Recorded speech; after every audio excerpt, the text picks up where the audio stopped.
É uma homenagem a uma cidadã política que tem uma referência nacional. Qual moral o senhor tem para, de repente, acusar um deputado porque está citando o nome do coronel Brilhante Ustra?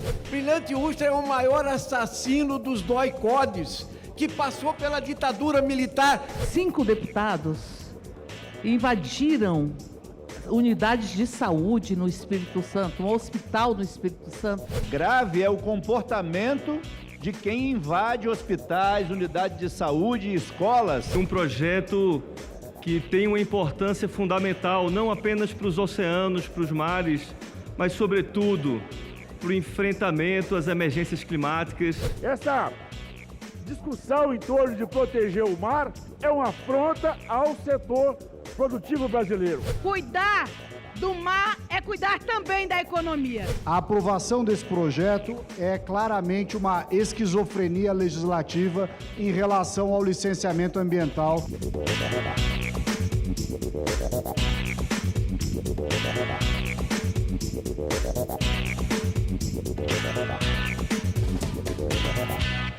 Em uma semana com a aprovação de muitas propostas no plenário da Câmara, já na segunda-feira os embates entre deputados governistas e de oposição se acirraram durante a votação do pedido do PL para retirar a expressão Dia Marielle Franco, em homenagem ao Dia Nacional das Defensoras e Defensores de Direitos Humanos. O dia escolhido foi 14 de março, data em que a vereadora do Rio de Janeiro e seu motorista, Anderson Gomes, foram assassinados em 2018. Por que o Tim Lopes, que foi queimado vivo no Rio de Janeiro, no final dos anos 90, também não dá um nome a esse projeto de lei? Por que o Antônio dos Santos, baiano, decapitado semana passada na Bahia, confundido com um informante da polícia, motorista de Uber, e o vídeo enviado para sua família, por que não foi incluído?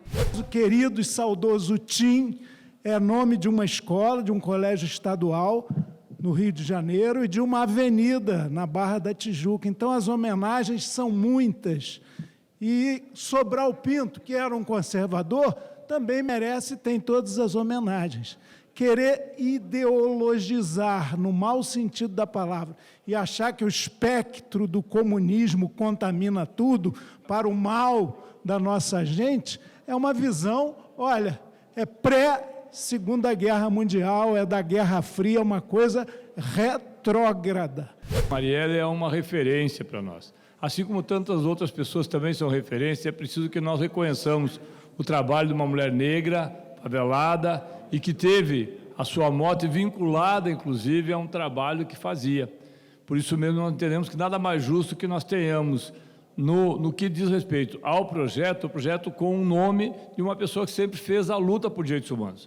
Eu não sei por que símbolo é esse de defesa dos direitos humanos, que significa a vereadora Marielle Franco, com todo respeito à pessoa de Marielle. Mas não é um símbolo de defesa dos direitos humanos. E a esquerda não tem moral nenhuma para reprimir, de repente, o colega que cita o coronel Brilhante Ustra, quando defende símbolos da ditadura comunista, defende Cuba, Venezuela, o Hamas. Qual moral o senhor tem para, de repente, acusar um deputado porque está citando o nome do coronel Brilhante Ustra? Uma pessoa vem aqui falar contra o projeto e grita Brilhante Ustra lá do outro lado. Brilhante Ustra é o maior assassino dos DOI-CODES, que passou pela ditadura militar, saudado por Bolsonaro, naquele fatídico dia. Eles defendem tortura, ditadura, golpe de Estado, e depois eles vêm defender os direitos humanos dos violadores dos direitos humanos.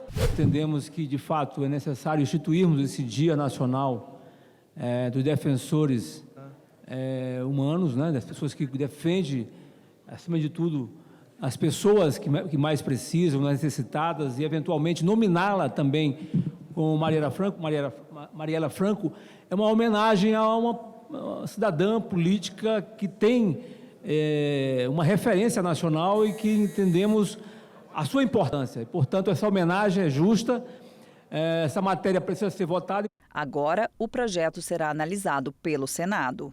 Na terça-feira, os deputados aprovaram um projeto que institui a chamada Lei do Mar. A proposta cria a Política Nacional para a Gestão Integrada, a Conservação e o Uso Sustentável do Sistema Costeiro Marinho. Prevê ainda que a zona de transição entre o mar e os biomas Mata Atlântica, Caatinga, Pampa e Amazônia está sujeita a leis que favoreçam a conservação e o uso sustentável. O relator, deputado Túlio Gadelha, disse que é só uma das ações para enfrentar as emergências climáticas. A gente vê um projeto tramitar nessa casa por 13 anos e um projeto que tem uma importância fundamental não apenas para os oceanos, para os mares, mas, sobretudo, para o enfrentamento às emergências climáticas e para que a gente tenha segurança jurídica para aqueles que pescam e querem exportar o pescado, para aqueles que querem usufruir da energia dos mares para poder alimentar as cidades com energia. Segurança jurídica também para que a gente tenha turismo, para que a gente fortaleça o turismo, para que crie estruturas nesses ambientes de oceano, de praia, sem que isso possa afetar o meio ambiente. Essa lei, presidente, é um avanço para essa casa. Eu queria lembrar o próprio deputado Sarney Filho, autor do projeto, depois o deputado Molon, e o trabalho extraordinário que o deputado Túlio fez da construção de um projeto consensuando aqui dentro dessa casa, reconhecendo a importância das populações tradicionais que fazem uso dos recursos do mar, estou falando aí de pescadores, caiçaras, tá? Quilombolas, indígenas, em toda a costa brasileira, para a manutenção da diversidade étnica, cultural, das expressões cultural nesta relação com o mar, mas também um avanço extraordinário na medida em que aponta caminhos para o desenvolvimento econômico do uso sustentável dos recursos do mar. Nós que sabemos que a economia também vem desse lugar. Cuidar do mar é cuidar também da economia. Cuidar do mar é também cuidar dessas pessoas que inclusive têm atividades sazonais nesses lugares, mas que vivem também desse processo, dessa economia local. Por fim, companheiro deputado Túlio Gadelha, gostaria mais uma vez aqui de reconhecer, de saudar essa grande mobilização incansavelmente. Todos os dias nós falávamos, é hoje que vai votar, é amanhã que vai votar, mas vota esse projeto de lei num dia importante, é o dia da Mata Atlântica. Para alguns deputados da oposição, a medida limita atividades econômicas. Essa discussão em torno de proteger o mar é uma afronta ao setor produtivo brasileiro. Portanto, eu quero pedir aos colegas para que não acompanhem esse texto. Esse texto não dialoga com o Brasil que quer gerar emprego, que quer gerar oportunidades. Com essa discussão da apresentação de uma plataforma ambiental importante para a COP, ora, se fosse bom não iria para a COP, porque essa COP também vai fazer uma entrega que não dialoga com o setor produtivo brasileiro. Melhoria da nossa economia, geração de emprego, renda e oportunidade, exploração econômica desse grande potencial que são as nossas atividades marinhas. Aí surge um projeto para burocratizar, para dificultar, para criar mais uma indústria de fiscal. A aprovação desse projeto é claramente uma esquizofrenia legislativa em relação ao licenciamento ambiental que acaba de ser aprovado em regime de urgência no Senado. Essa casa aprovou, em caráter originário, a licenciamento ambiental, por sua vez, dormiu em berço esplêndido no Senado, até que finalmente, em razão de vários interesses, sobretudo do Amapá, fosse aprovado lá naquela casa. Muito bem, esse projeto voltará para ser aprovado aqui. Só que o projeto que foi aprovado lá e voltará para cá, ele será parcialmente anulado pelo que se vota hoje, porque hoje se impõe restrição ao direito de legislar, conselhos, uma série de conceitos que, ao fim e ao cabo, atrapalham o licenciamento ambiental. Agora, o projeto será analisado pelo Senado. O plenário da Câmara aprovou também um projeto que aumenta penas para os crimes de calúnia, difamação e desacato contra profissionais de saúde e da educação. A proposta também aumenta a pena de homicídio praticada contra profissional de saúde, que passa a ser de 12 a 30 anos. O deputado Carlos Jordi, do PL do Rio de Janeiro, criticou o agravamento de penas para calúnia e difamação. Imagina um cidadão que é usuário do SUS, que está levando o seu filho num hospital, num posto de saúde, que não tem atendimento, e que o filho dele está morrendo, e ele chega lá e faz uma fala mais acalorada, e aí ele vai ser preso por desacato, porque a narrativa está sendo construída para os maus profissionais utilizarem essa nova lei para punir aqueles que ousem fazer uma reclamação legítima. 5 deputados invadiram unidades de saúde no Espírito Santo, um hospital no Espírito Santo, durante a pandemia.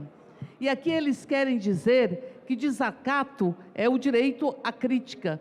Desacato não é o direito à crítica. Desacato é quando você agride.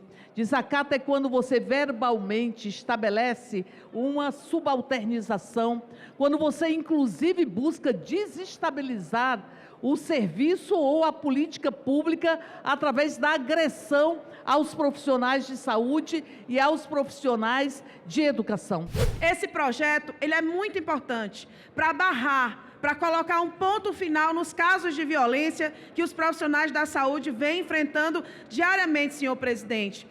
Também gostaria de colocar aqui que se alarmou ainda mais com o modismo que se criou de alguns políticos parlamentares que adentram as instituições de saúde, filmando os profissionais da saúde no momento em que eles estão ali no descanso, que inclusive é regulamentado pela Convenção Coletiva de Trabalho ou pelo Acordo Coletivo de Trabalho, e que na maioria das vezes, na ignorância muitas vezes, dessas pessoas que querem likes na internet, acabam expondo o profissional da saúde a situações vexatórias dentro do exercício profissional. A proposta agora será analisada pelo Senado. Foi aprovada ainda a Política Nacional para estimular a permanência dos jovens agricultores no campo. Entre os incentivos estão o acesso dos jovens agricultores à terra por meio de programas de regularização fundiária, acesso a crédito rural, assistência técnica e apoio à criação de cooperativas. O êxodo rural fez com que da década de 70 até os dias de hoje,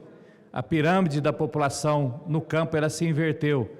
Na década de 70, 15% da população vivia na cidade e 85% no campo.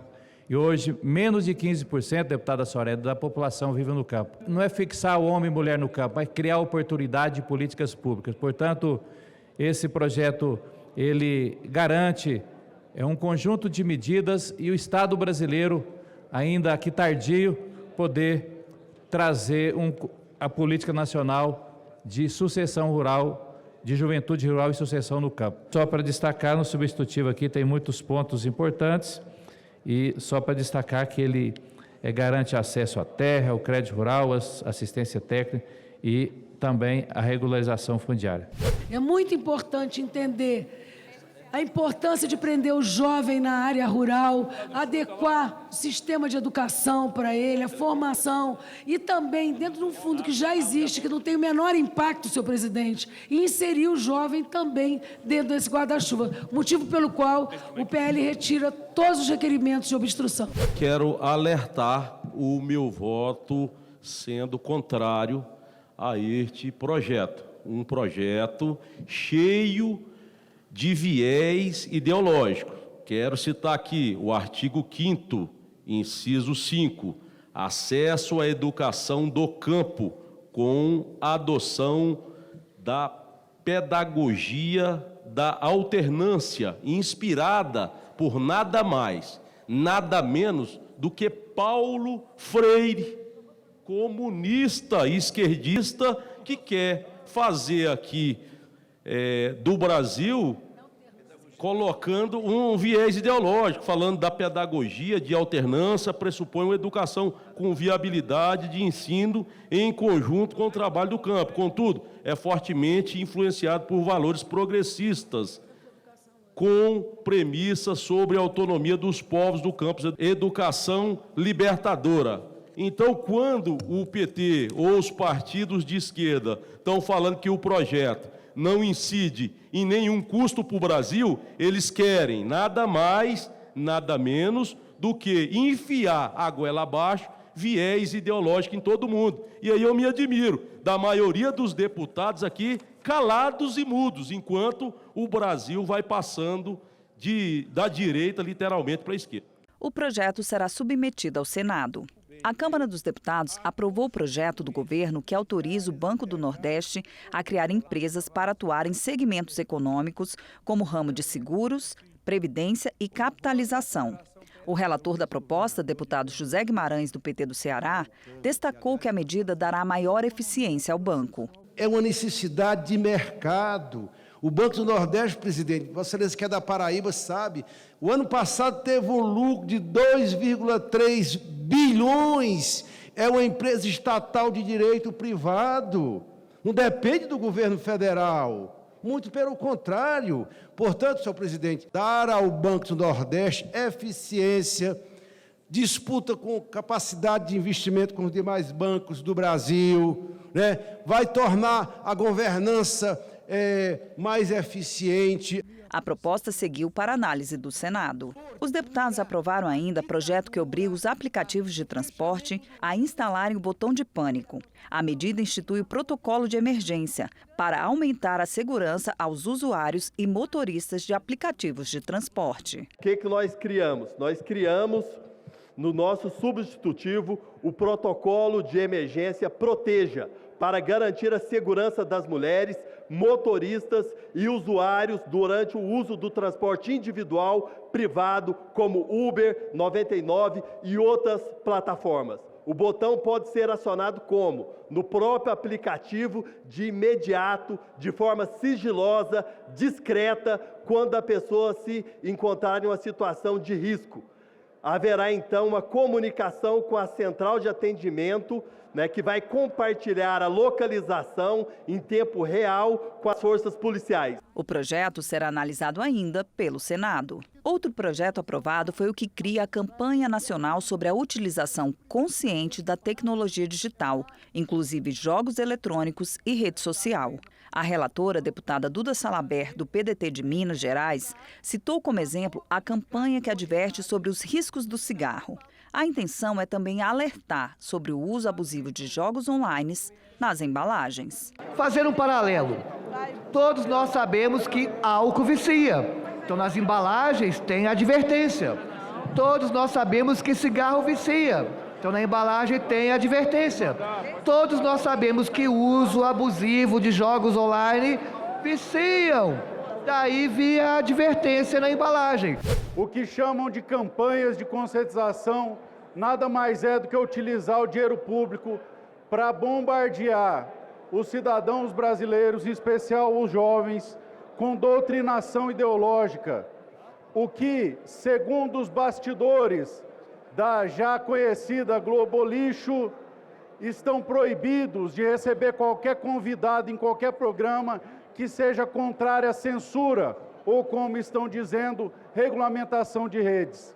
O que trazem travestido aqui de campanha de conscientização nada mais é do que utilizar recursos públicos para defender o que já não fazem mais as escuras, mas trazem à luz do dia, que é a sua saga inexpugnável de censura através do que chamam de regulamentação das redes sociais. O autor da proposta, deputado Dorinaldo Malafaia, do PDT do Amapá, destacou a importância do Estado regulamentar o uso da tecnologia digital. Agora, com essa epidemia de casos que nós temos de uso excessivo de telas, de crianças que não têm relações sociais, de problemas cognitivos, é fundamental que o Estado brasileiro tenha uma normatização, e este projeto aponta para isso, uma regulamentação dizendo claramente que o país tem uma campanha nacional num mês específico dizendo que é possível reeducar a população,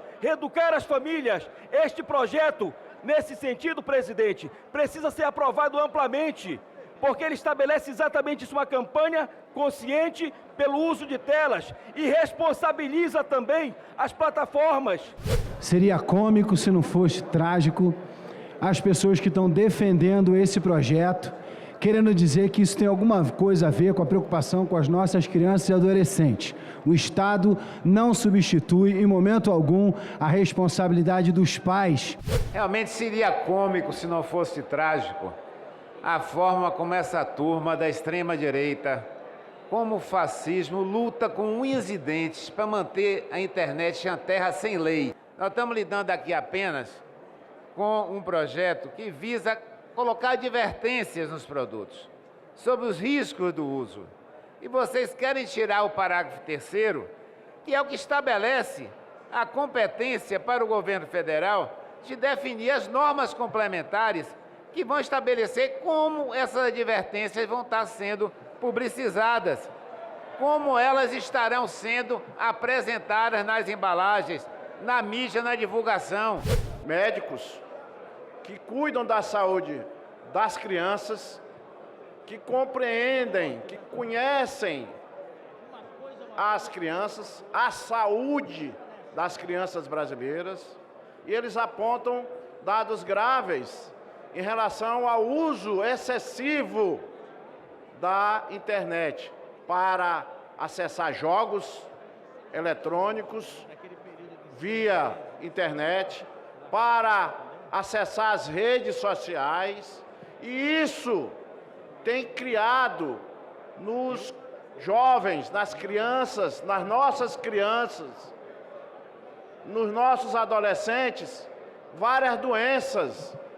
A ansiedade é uma delas.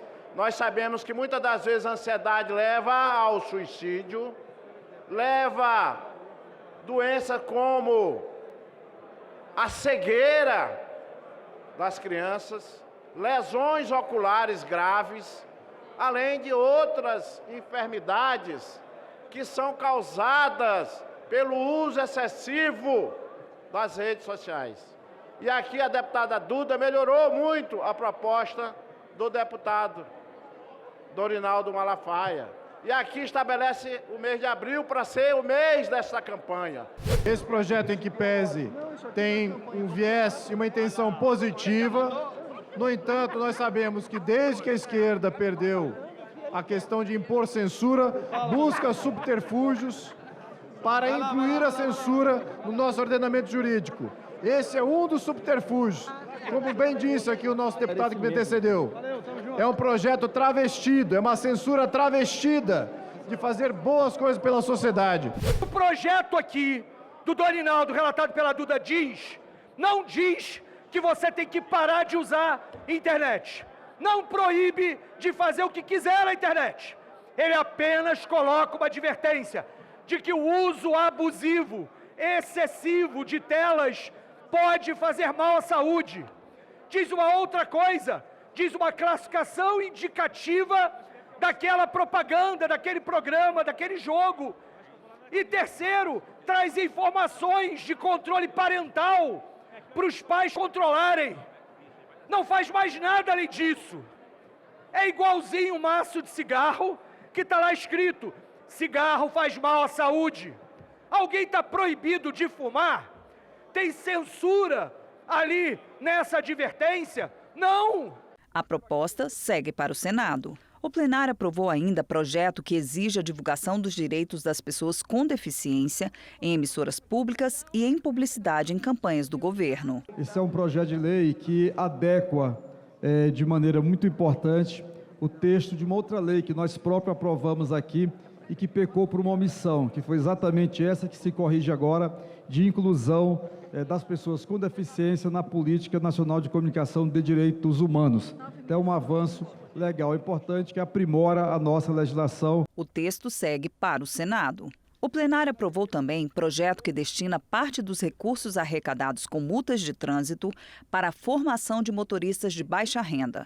O relator, deputado Alencar Santana, do PT de São Paulo, afirmou que a medida pode significar oportunidade de trabalho para essas pessoas. É um projeto que visa permite que parte dos recursos das multas de trânsito possam ser utilizados pelos governos municipal e estadual para custear a retirada da carteira de habilitação para pessoas de baixa renda. Lembrando que isso é importante para garantir que a pessoa possa ali ter a garantia desse direito e ter outras oportunidades na sua vida, eventualmente de trabalho ou para fazer coisas de âmbito pessoal o que é meritório nesse sentido. A proposta será votada ainda pelo Senado. O plenário aprovou medida provisória que abriu crédito extra de 357 milhões de reais para socorrer os atingidos pelas chuvas do ano passado no Rio Grande do Sul. Essa casa aqui aprovou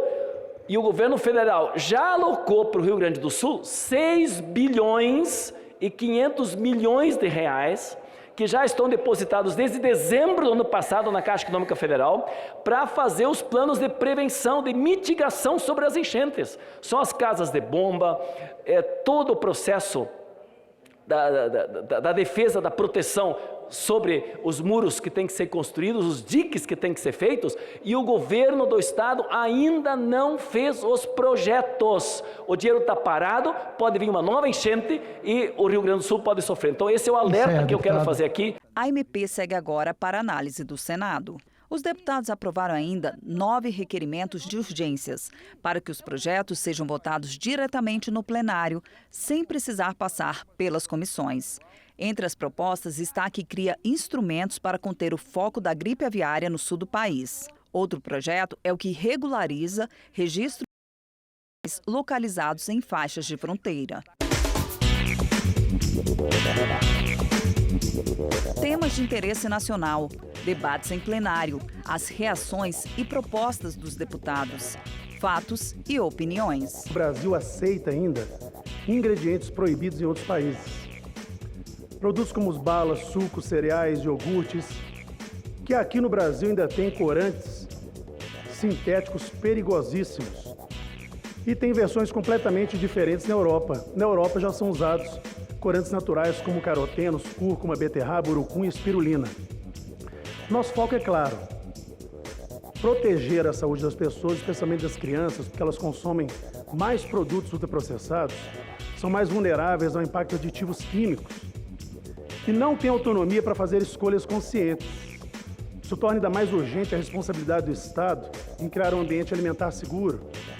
O debate sobre aditivos alimentares não é novo, mas nos últimos anos, evidências científicas vêm se acumulando que alguns corantes artificiais estão associados à hiperatividade, distúrbio de comportamento, alergias, potenciais efeitos carcinogênicos, ou seja, estamos falando de câncer. A FDA dos Estados Unidos, que é o órgão responsável para regular essa situação, iniciou o processo de proibição de 8 corantes sintéticos com base em evidências robustas. Entre eles, eu vou citar alguns aqui, seus efeitos: o amarelo crepúsculo, usado em balas, sucos artificiais e refrigerantes, que traz reações alérgicas e rinite e hiperatividade; o vermelho 40, presente em salgadinhos, gelatinas, bebidas com sabor de frutas, com risco de hiperatividade, distúrbios de atenção e mutações genéticas. Estamos falando de mutações genéticas.